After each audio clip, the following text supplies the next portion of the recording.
My name is Evelyn Carter.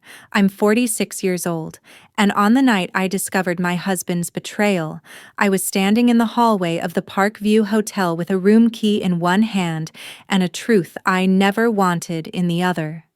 The muffled sound of laughter drifted through the wall just beyond the door, where my husband and his mistress had vanished minutes earlier. My heart wasn't just beating, it was hammering like it wanted out of my chest. That was the moment my life, my marriage, my very identity cracked wide open. But to understand how I got there, you need to know the story behind it. For nearly 2 decades, Daniel and I looked like the couple who had it all. We bought our home in a quiet suburb outside Denver, the kind of place with tree-lined streets and neighbors who waved at each other during morning walks. He was a senior financial advisor. I taught sociology at the local community college. We had routines. We rarely questioned coffee together at 7 groceries on Saturdays and family trips each summer. To everyone else, our marriage was a picture hanging neatly in a frame. The truth. The frame had been splintering long before I dared to admit it. It started small, the way distance often does. He worked later than usual. At first, it made sense, tax season, client emergencies, deadlines. But when it stretched into months, then years, the excuses piled up like clutter you stop noticing in your own house. I'd wait up with dinner, pushing food around my plate, pretending not to notice the way his shirt smelled faintly of perfume I didn't own. He'd smile distractedly, say, "Rough day," and disappear into the shower. I swallowed my questions like bitter pills, afraid of the answers. There were warning signs everywhere. The way he angled his phone away from me at the dinner table. The new gym membership he signed up for after years of shrugging off exercise. The sudden obsession with crisp button-downs pressed like he had an invisible stylist coaching him. Friends even teased me once, "Evelyn, your man's looking sharper these days. What's your secret?" I laughed politely, hiding the unease that gnawed at me. And yet I told myself stories to make it all fit. Maybe he was trying to impress clients. Maybe he finally cared about health. Maybe I was the problem for being suspicious. That's the thing about trust. You guard it so fiercely that even when the truth scratches at your door, you convince yourself it's just the wind. But the cracks kept widening. One evening, I found myself staring at our wedding picture on the mantel. My 20-something face beamed up at me, veil floating in the breeze, Daniel's arm wrapped tight around my waist. Back then, his eyes held the kind of devotion that silenced every doubt. I stood there wondering when exactly that look had vanished and why I hadn't noticed sooner. The climax came unexpectedly, as these things often do. A Tuesday night of all things. Daniel said he had a late client meeting downtown. I nodded, kissed him goodbye, and watched him drive off. Hours later, restless, I went into the study to grab my laptop and saw his tablet charging on the desk. I don't know what pushed me to pick it up. Maybe intuition, maybe desperation. The screen lit up with a notification: reservation confirmed, Parkview Hotel, Deluxe Suite, 8 p.m. check-in. My stomach dropped. I clicked hands, trembling. There it was, black and white. His name, Daniel Carter. 2 guests. The message included a note: special request champagne and chocolate-covered strawberries upon arrival. My vision blurred. The Parkview wasn't a place you booked for work. It was where people went for anniversaries, honeymoons, nights they wanted etched into memory. He hadn't booked it for us. The sound in the room seemed to fade until all I could hear was my own ragged breathing. I dropped into the desk chair, clutching the tablet like it might explode. The image of him laughing with someone else in that suite made bile rise in my throat. My husband, my partner of 20 years, the man who still kissed me goodnight like clockwork. When Daniel came home later that night, I watched him slip off his shoes, humming casually, tie loose around his neck. He leaned in, pressed a kiss to my forehead, and said, "Long night." Client finally signed the deal. My lips curved into a smile, but inside, I felt something snap. That was the night I stopped being blind. From then on, every word, every gesture was filtered through the lens of betrayal I hadn't yet revealed. I caught him checking his phone under the table during dinner. I noticed the faint mark on his collarbone, not from me. My mind played detective connecting dots I'd ignored for too long. I didn't confront him, not yet. Instead, I let the truth settle like a stone in my chest. Heavy, undeniable. I needed time to decide what to do. To scream would be easy. To throw him out might even be satisfying in the short run. But I wanted something different. Something that would make him feel the weight of what he had done. Because betrayal like this deserved more than a fight. It deserved a reckoning. And so the plan began to take shape. I didn't know the details yet, but I knew one thing with certainty: if Daniel thought he could sneak off to a hotel with another woman and walk away unscathed, he was about to learn who I really was. The next morning, I woke up before dawn, lying stiff on my side of the bed, listening to Daniel's steady breathing. The glow of his phone charger cast a faint halo across the nightstand. My mind replayed the hotel reservation confirmation like a drumbeat. Parkview Hotel. 2 guests, strawberries and champagne. I slipped out of bed quietly, padding into the kitchen in bare feet. The coffee pot sputtered to life, filling the room with a familiar aroma that usually grounded me. But that morning, it only mocked me. I wrapped both hands around the mug and stared into the dark swirl of liquid, wondering how long I'd been living with a man who'd already left me in every way, but physically. I tried to picture confronting him.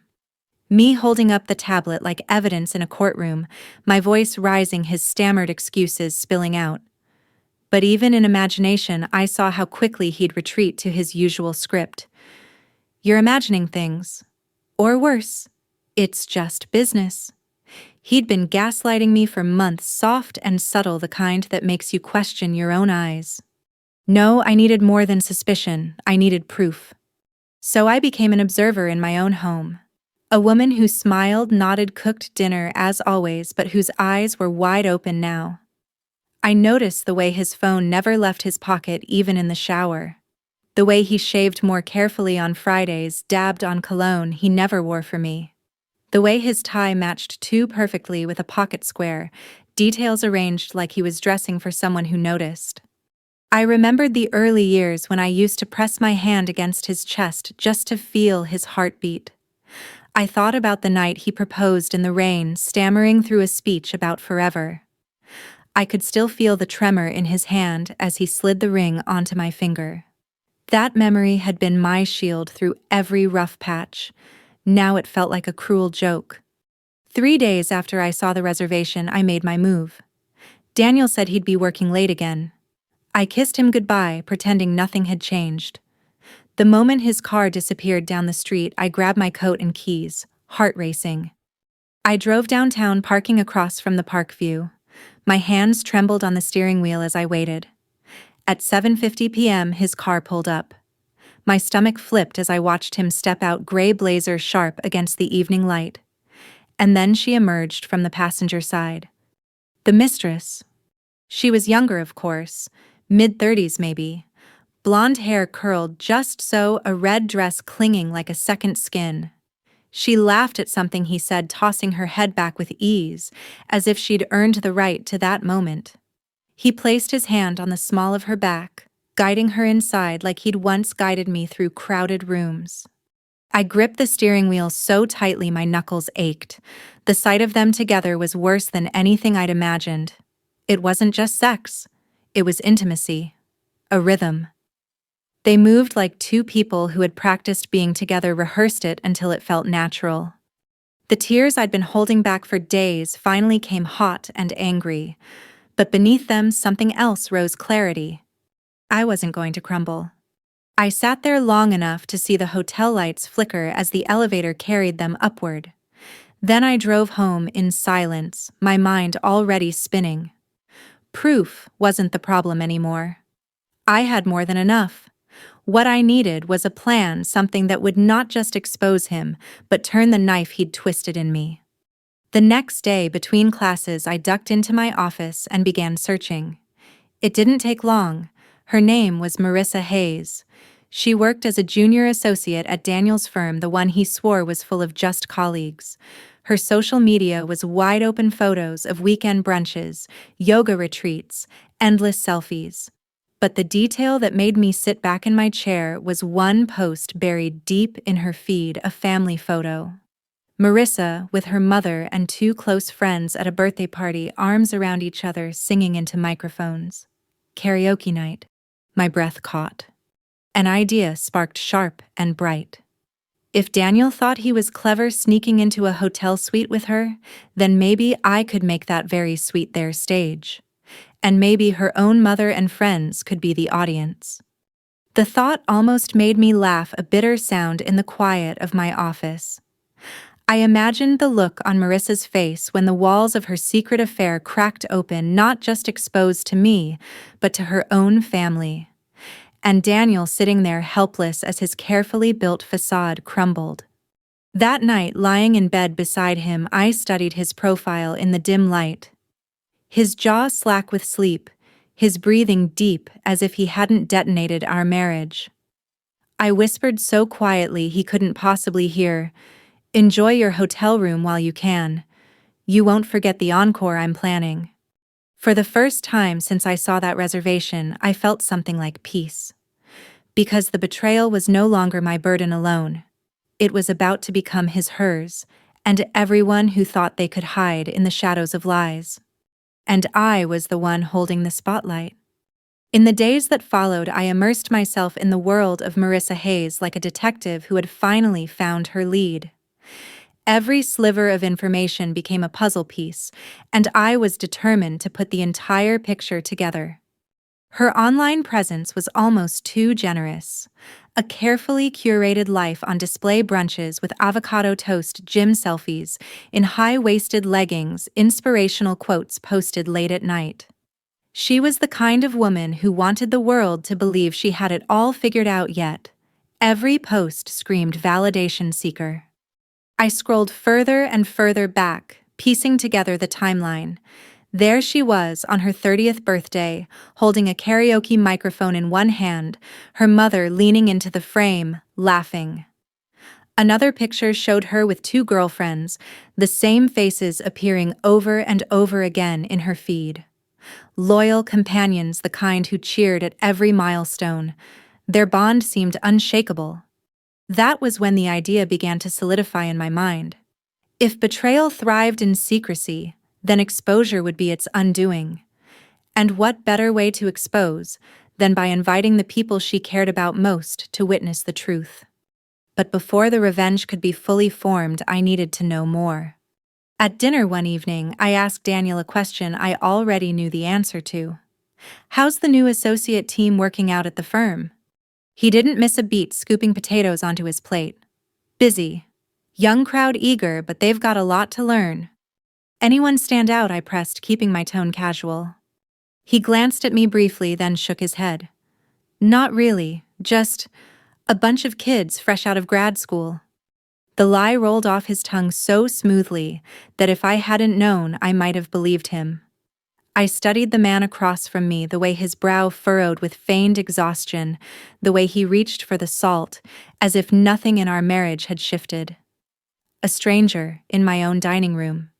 Later that night, when he claimed he needed to finish up some client reports, I sat in the living room with my laptop glowing in the dark. I searched Marissa's name again this time, digging deeper. LinkedIn showed her professional side, her connection to Daniel's firm, her ambitious climb. But what caught my eye was the people also viewed section: her colleagues, supervisors, even her direct boss. I clicked through each, mapping her world like a spider web. And then, almost too perfectly, I found it. A photo from a company holiday party. Marissa in a silver dress standing close to Daniel, though not touching. Her smile radiant, her eyes locked on him in a way that made my stomach twist. Surrounding them were co-workers, some holding champagne, others mid-laughter. If anyone ever doubted their connection, this image alone whispered volumes. I sat back, closing the laptop slowly. She wasn't just a fling. She was embedded in his world, overlapping mine in ways I hadn't even realized, and that made her dangerous. But it also gave me leverage. The next step was delicate. I couldn't just reach out to her family and friends directly. That would scream desperation. No, I had to approach it with subtlety, a carefully woven excuse that would make sense. Something that would lead them willingly into the very trap I was setting. I remembered that birthday photo again, Marissa's mother with her arm draped around her daughter, microphone in hand, singing like no one was watching. I could almost hear the laughter echoing through the image. That was my opening. I drafted a message, fingers steady on the keyboard. A local community event coordinator inviting residents to a karaoke night fundraiser. I explained that we were highlighting family participation, encouraging mothers and daughters to join together for a night of fun. Tickets were free, sponsored by a local group. It wasn't real, not exactly. But it didn't need to be. I wasn't asking for money, just participation, a chance to gather the players in one place at the right time. I could almost taste the irony. The same microphones that once filled their nights with joy would now carry the sound of a truth none of them expected. When I finished the message, I saved it in drafts.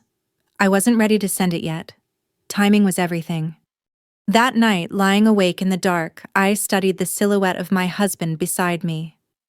His body was turned away, his breathing even, as if the world were perfectly intact.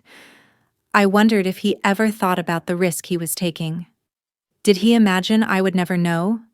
Or did he simply not care anymore? I turned onto my back, staring at the ceiling. My mind was no longer foggy with grief.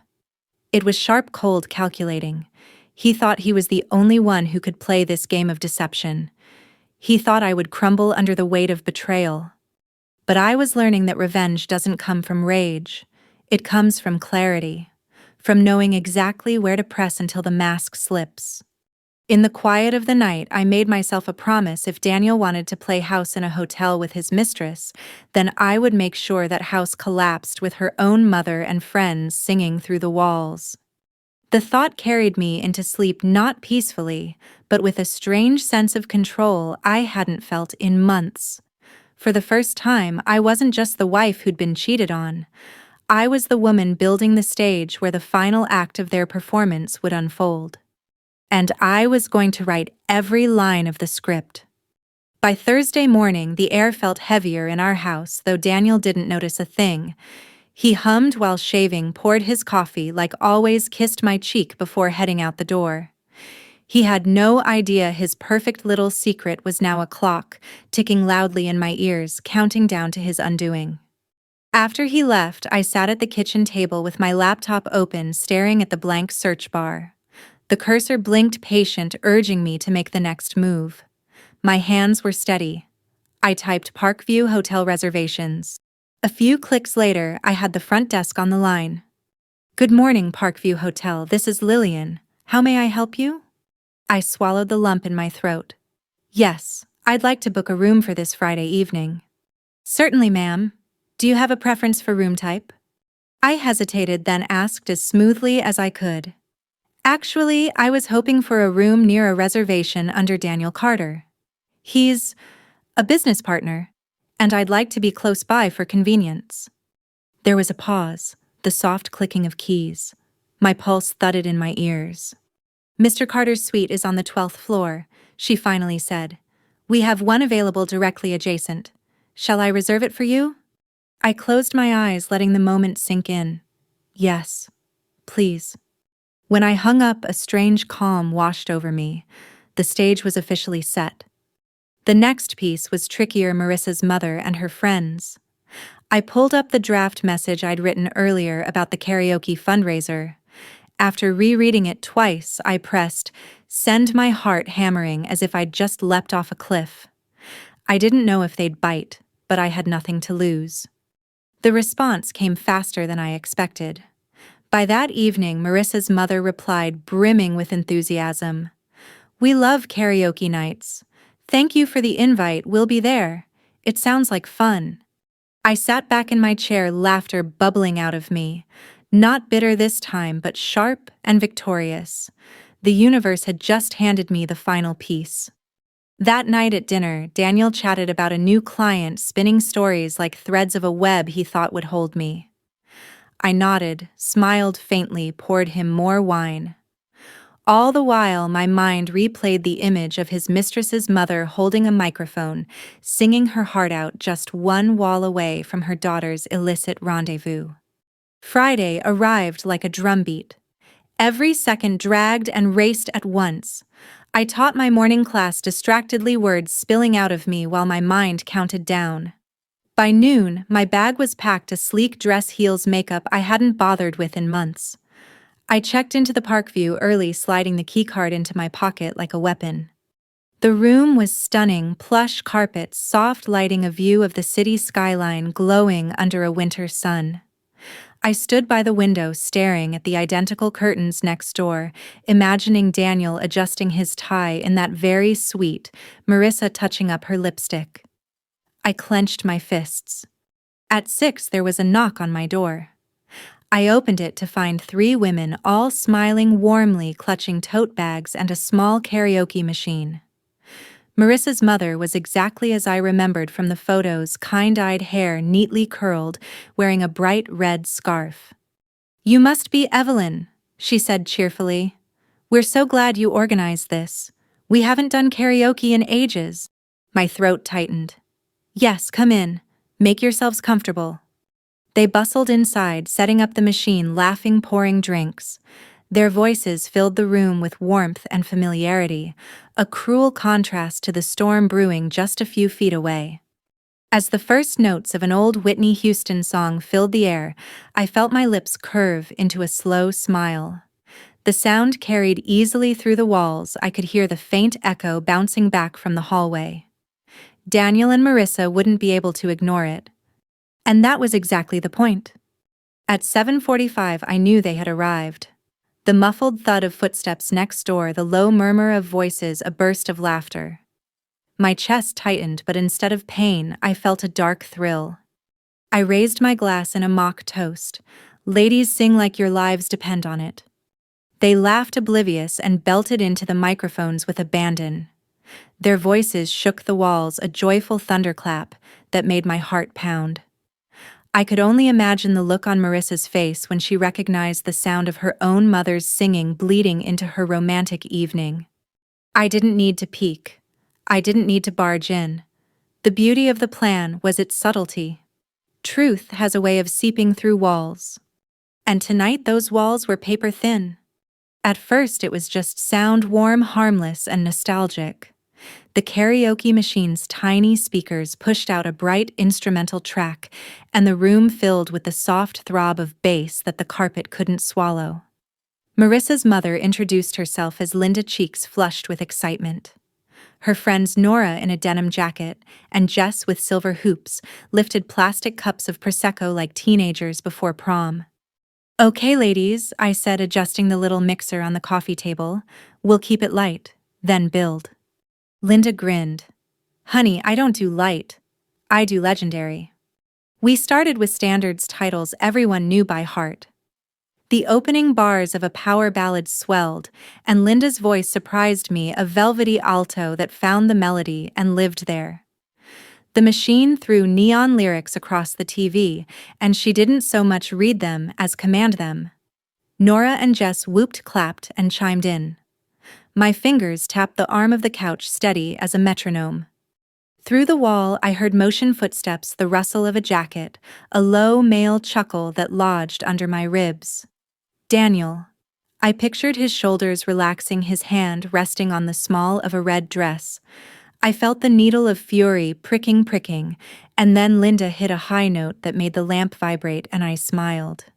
"Again," I said when the song ended, breathless laughter ricocheting. "Let's pick a crowd pleaser." "Crowd pleaser," Jess said. "For whom? The fundraiser audience you promised, or the neighbors?" She jabbed a thumb at the wall. "Thin as cardboard." I kept my tone breezy, both hopefully. We queued up the next track. As the chorus rose, the drywall hummed back at us like a tuning fork. I heard a muffled female voice next door, a light, breathy tone I recognized from the sidewalk 2 nights earlier. She said something I couldn't make out. Then the scrape of a chair. Nora laughed into her cup. "We're gonna get a complaint." "From who?" Linda asked, mock offended. "The fun police." I lifted my glass. "Let them try." The music shifted to a classic empowerment anthem, the kind you belt with your whole chest. We didn't quote so much as channel it, chin high, shoulders loose, joy spilling over. Linda sang the hook like she'd trained for it, and Nora and Jess harmonized a little off, utterly fearless. We were less a choir than a proclamation. A knock came sharp, professional. I muted the machine and opened the door to a young front desk associate with a polite smile and a clipboard. "Ma'am, good evening. We've received a noise concern from a neighboring suite." Behind me, Linda whispered "busted," then stifled a giggle. "I understand," I said, lowering my voice. "We're rehearsing for a charity event. Give us 20 minutes to wrap our set. I'll tip the floor attendants and keep it respectful." I slid a folded bill along the clipboard, not coy, not apologetic, efficient. He hesitated, then nodded. 20 minutes. When the door clicked shut, Linda wagged a finger at me. "Evelyn, you have management energy. I respect it." The track resumed. We dialed the volume down, but the presence felt bigger the way water feels louder in a quiet room. Through the shared HVAC, I picked up a voice again, hers laughing, then a low baritone. Daniel's soothing register turned private. Each sound was a push to my sternum. I let it land, breathe, move through. Pain, yes. But beneath it, a bright thread of purpose. Evelyn, Jess said softly between songs. "You okay?" "More than okay," I said and meant it. We took a breath, reset the playlist, and chose a twangy crowd favorite, the kind of number you don't sing so much as shout with a grin. Halfway through, Nora held the mic out to me. "Your turn." I hadn't planned to sing. Revenge had made me the stage manager, not the star. But I wrapped my fingers around the mic, cool metal grounding me. The first verse felt awkward in my mouth, then the melody unclenched something in me. I didn't try to sound pretty. I aimed for true. On the refrain, I let the room hear all the gravel I'd swallowed for months. Linda whooped, Jess pounded the couch cushion, and God help me. I laughed mid-phrase, a bright, astonished sound I didn't recognize as mine. The wall thumped, once, twice, firm. Nora froze, eyes wide. "Oh, they're mad." Linda shrugged, unfazed. "They can join or they can cope." I leaned toward the wall and spoke in a normal voice, not shouting. "Sorry, neighbor." Last song. It wasn't a promise, it was a countdown. We picked a finale built for a wink, a disco staple with a triumphant refrain everyone knows. When the chorus swelled, Linda raised her arms like a conductor. The four of us sang, laughed, clapped the beat, not quoting lines so much as riding their shape. The room transformed hotel furniture, yes, but it felt like a women's living room somewhere, the kind with too many framed photos and a candle burning down to memory. Between refrains, a muffled argument broke out next door, 2 voices clipped and urgent. I heard Daniel's, "It's fine," curled like smoke, and her sharp, frantic, "Seriously?" The image of his jaw tightening bloomed fully formed. I'd watched that muscle jump through tax seasons and driveway fights, through apologies and promises. I let the recognition pass over me like weather. When the track ended, breathless, glowing, we fell into the delicious quiet that follows laughter. Even the city felt paused. Then from the hall, a latch clicked. Our suite door was closed. The sound belonged to the room next door. Soft steps moved into the corridor. A second set followed. Linda glanced at the peephole, then away. "I should bathroom." She stopped, frowned, sniffed the air. "Is that jasmine?" "My daughter wears jasmine. Always too much." A pulse beat under my tongue. I kept my tone casual.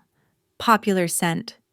Nora said, "Are we actually meeting the other guests at this fundraiser thing, Or was rehearsal the whole point? Both, I said. Sometimes the rehearsal is the point. Another knock, gentler this time, on their side of the wall, like someone tapping a secret code to a lover. Linda's face shifted a flicker of recognition without context. Her hand rose to her scarf, smoothing a wrinkle that wasn't there. She wasn't suspicious. She was curious. The corridor breathed again, footsteps receding, then returning. I pictured Daniel pacing between irritation and calculation. How to ask the front desk for quiet without seeming petty. How to keep romance afloat when the soundtrack next door refused to dim. The irony would have split me in two a week ago. Tonight it stitched me together. I walked to the desk, scribbled a note, slid it beneath the tray of cups. One more number. Then the encore. I met Linda's eyes. Feel like a duet. With you, she brightened. Always. We chose a mother-daughter favorite in spirit, a soft rock classic you can hum without thinking. Linda took harmony, I carried melody, and something passed between us that wasn't friendship and wasn't conspiracy. It was older than both women recognizing a frequency under all the noise. Halfway through the hallway filled with voices, I heard the elevator chime, someone hushed, a shoe scuffed. Nora mouthed, "Showtime." I nodded once. We let the song taper naturally, no flourish, just two voices releasing their hold. I set the mic down, smoothed my dress, and felt the steadiness in my legs. "Thank you for indulging me," I told them. "You've been the best audience." Linda laughed. "Honey, we are the audience." She reached for the door to crack it for air. "Mercy, it's warm." "Wait," I said, gently laying a hand on her wrist. "Let me." I opened the door a careful inch. The corridor smelled like citrus cleaner and someone's expensive cologne. Down the hall, a couple stood with their backs to us, the woman's hair caught in the gold light red fabric gleaming. Daniel's profile angled toward her, his hand tucked into his pocket the way it does when he lies. Linda peered over my shoulder, squinting. Her breath hitched, not recognition, not yet some animal sense of almost. "Friendly neighbors," Nora whispered, amused. "Maybe they'll join," Jess said. "We've got extra mics." I turned the latch fully and let the door swing wide on its slow, dignified hinges. Not a burst, not a slam, an invitation laid out like a white tablecloth. The couple turned at the motion, the woman first, pure reflex, then the man slower with a caution he hadn't earned. "Hello," I said, voice smooth as the hotel glassware. We were just about to start our encore. "Would you care to hear a song?"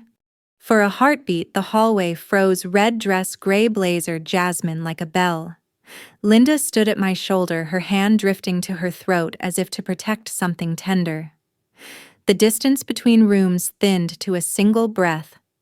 And then the woman's mouth parted in a perfect little O of surprise, and Daniel's eyes found mine. The encore hadn't started. The curtain at last was lifting. For a single beat, everything stood still. The sterile hallway lights hummed faintly overhead, casting a glow on the scene like a spotlight that no one had asked for. Daniel's face froze first, his jaw tightening, his pupils darting in that split-second scramble between recognition and panic. The woman beside him, Marissa, looked from me to the women at my shoulder, then back again. Her lips parted, but no sound came out. Linda's hand clutched at her scarf, fingers trembling. "Marissa," she whispered, barely audible.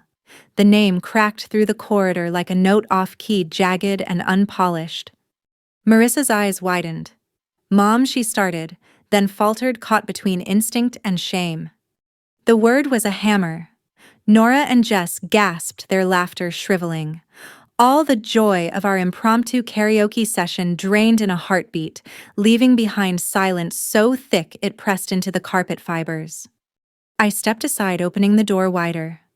"Come in," I said softly, evenly, my tone a velvet invitation hiding iron beneath.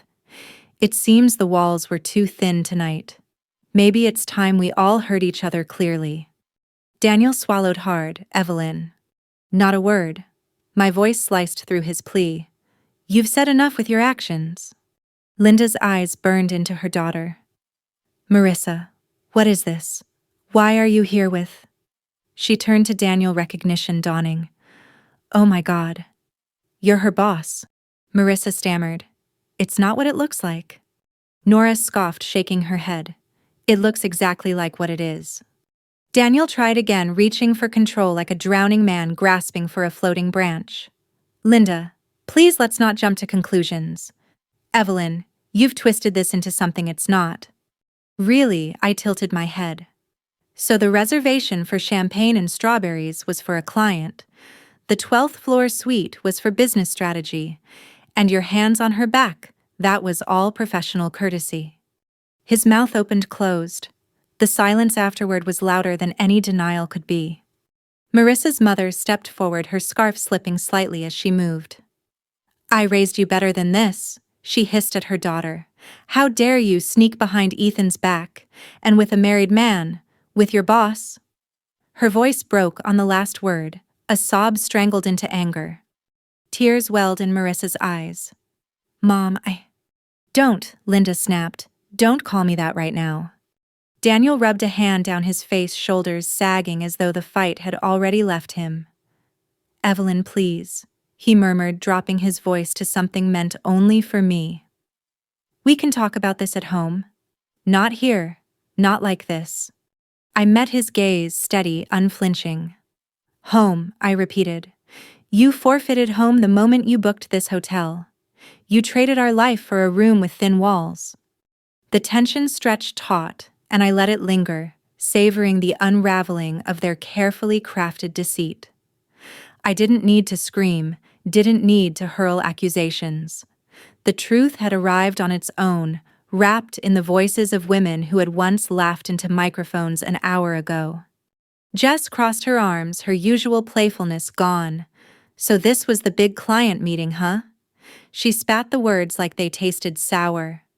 Daniel's shoulders hunched, his blazer suddenly too heavy. He looked smaller, diminished, a man cornered by the simplest weapon of all, exposure. Marissa crumbled against the wall, her mascara streaking, voice cracking. It wasn't supposed to. Linda cut her off. Stop. Just stop. Do you realize what you've done to Ethan? To yourself? To me? The air in the hallway thickened, every breath weighted with betrayal. And yet beneath it all, I felt something shift inside me. Not triumph, not yet, but release. Months of suspicion, of gaslighting, of doubt had culminated in this tableau, the guilty standing bare, the betrayed standing strong. I turned toward Daniel one last time. You always thought I was too soft? I said, my voice calm, steady as stone. But softness doesn't mean blindness, and tonight you'll remember that I didn't scream, I didn't beg. I simply opened the door and let the truth do the work. His face crumpled, shame and fear mixing into a mask I'd never seen before. For once, there were no words left in him. Behind me, Linda whispered to herself a broken mantra. My daughter, my daughter. I placed a gentle hand on her arm. He betrayed me. She betrayed you. But we're not the ones who should hang our heads. She looked at me, tears spilling freely, and nodded. The karaoke machine still sat on the table inside the screen, idling, waiting for the next track. Its glow spilled faintly into the hallway, casting the whole group in blue light. I almost laughed at the irony. A machine designed to amplify joy had become the backdrop for truth's most unrelenting performance. For a long, heavy moment, no one moved. Then I stepped back into the room, lifting my glass. Encore's over, I said. Show's done. The door closed behind me with a soft click. When the door closed behind me, I stood still in the hush that followed, my hand pressed against the wood as if sealing in the chaos on the other side. The laughter, the music, the confrontation, it all drained out in a rush, leaving only the faint hum of the karaoke machine still idling in the corner. My chest rose and fell in steady breaths, not shaky anymore, not raw. Steady. Linda sat heavily on the edge of the couch, her scarf slipping from her shoulders. Nora rubbed her back gently while Jess poured water into a cup and set it in her hands. They weren't laughing now. They were quiet, respectful witnesses to a wound that had opened wider than any of us expected. "I'm sorry," I said softly, looking at Linda. "I never wanted to hurt you. But I couldn't let them go on, not like this." Her eyes, wet and red, lifted to meet mine. "You didn't hurt me, Evelyn. They did. You just made sure I finally saw it." That truth sat between us like a stone, solid and undeniable. I helped her to her feet, hugged her briefly, then guided her and her friends out. In the corridor, I could hear muffled voices still spilling from the suite next door. Daniel's low, desperate rumble, Marissa's tear-choked pleas, Linda's sharp words cutting through both. The air smelled of stale perfume and shame. Back inside my own room, I poured myself the last of the Prosecco, took a long sip, and set the glass down with finality. My phone buzzed with a message from Daniel. "We need to talk. Please." "I can explain." I didn't open it. The next morning, sunlight streamed through the wide hotel windows, glinting off the skyline. I packed my bag, sliding my dress carefully into its garment sleeve, my heels into their box. Every movement felt deliberate, grounding. By the time I zipped the suitcase, I knew exactly what I would do. I drove home not with dread, but with clarity. Daniel was waiting in the living room when I walked in, his tie, askew eyes, bloodshot hair sticking up like he hadn't slept. He jumped up as soon as he saw me. "Evelyn, please listen. It was a mistake." "No," I cut in, calm but firm. "It wasn't a mistake. It was a choice." Repeated, deliberate choices. Every text, every kiss, every lie about client meetings. Mistakes happen once. What you did was a pattern. He reached for my hand, but I stepped back. "I still love you," he whispered, voice cracking. I shook my head slowly. "Love doesn't survive in shadows, Daniel. You don't love me, you loved the convenience of me. But I'm not your convenience anymore." His face crumpled. For a moment I thought he might sink to his knees, but I didn't wait to see. I turned and walked upstairs, collected what I needed, and by evening I was at a friend's house, the paperwork for separation already in motion. Weeks passed, then months. Daniel tried everything: calls, flowers, even long emails detailing his regret. I didn't respond. Some nights I cried, yes, but not because I wanted him back. I cried for the years I had given away, for the version of myself who believed silence kept peace, for the woman who thought loyalty was enough to hold a marriage together. Slowly, I built a life again. I returned to teaching with a fiercer energy. I joined a photography class on weekends. I reconnected with friends I had neglected while orbiting around Daniel's career. And one crisp spring morning, I woke up and realized I hadn't thought of him once the day before. That realization tasted sweeter than any revenge. As for Marissa, the fallout was swift. Word spread at the firm. She left quietly within weeks, moving back in with her mother, who couldn't even look her in the eye at the grocery store. Ethan filed for divorce. Daniel's reputation crumbled in whispers and side glances. The life they thought they could build on secrecy collapsed before it ever began. I didn't need to watch it happen. I already knew. One evening, months later, I was invited to Linda's house. To my surprise, she had forgiven enough to invite me, though not her daughter. We sat on her porch, sipping tea, listening to cicadas hum. She looked at me thoughtfully and said, "You know, that karaoke night, it saved me too. I would have lived in the dark a lot longer if not for you." I nodded, my throat tight. Sometimes the walls have to shake before the truth comes out. She smiled sadly, then lifted her glass. "To women who don't stay quiet." I clinked mine against hers. "To women who finally sing." And in that moment, I knew the revenge hadn't just been about humiliating them. It had been about reclaiming my own voice, about refusing to let betrayal reduce me to silence. Now when I tell this story, people often ask if I regret the way I handled it. My answer is always the same: no, because for the first time in years I felt powerful, deliberate, alive. I am Evelyn Carter. I caught my husband sneaking into a hotel with his mistress, and I booked the room next door, turned up the music, and made sure their lies couldn't survive the sound of truth, sung at full volume. And if you've ever been betrayed, I hope you remember this. You don't have to scream or shatter plates to reclaim yourself. Sometimes all it takes is refusing to stay quiet. So tell me, what would you have done in my shoes? Share your thoughts, your stories, your strength. And if you want to hear more stories of resilience, betrayal, and the power of reclaiming dignity, don't forget to follow along. Because sometimes the best revenge isn't revenge at all.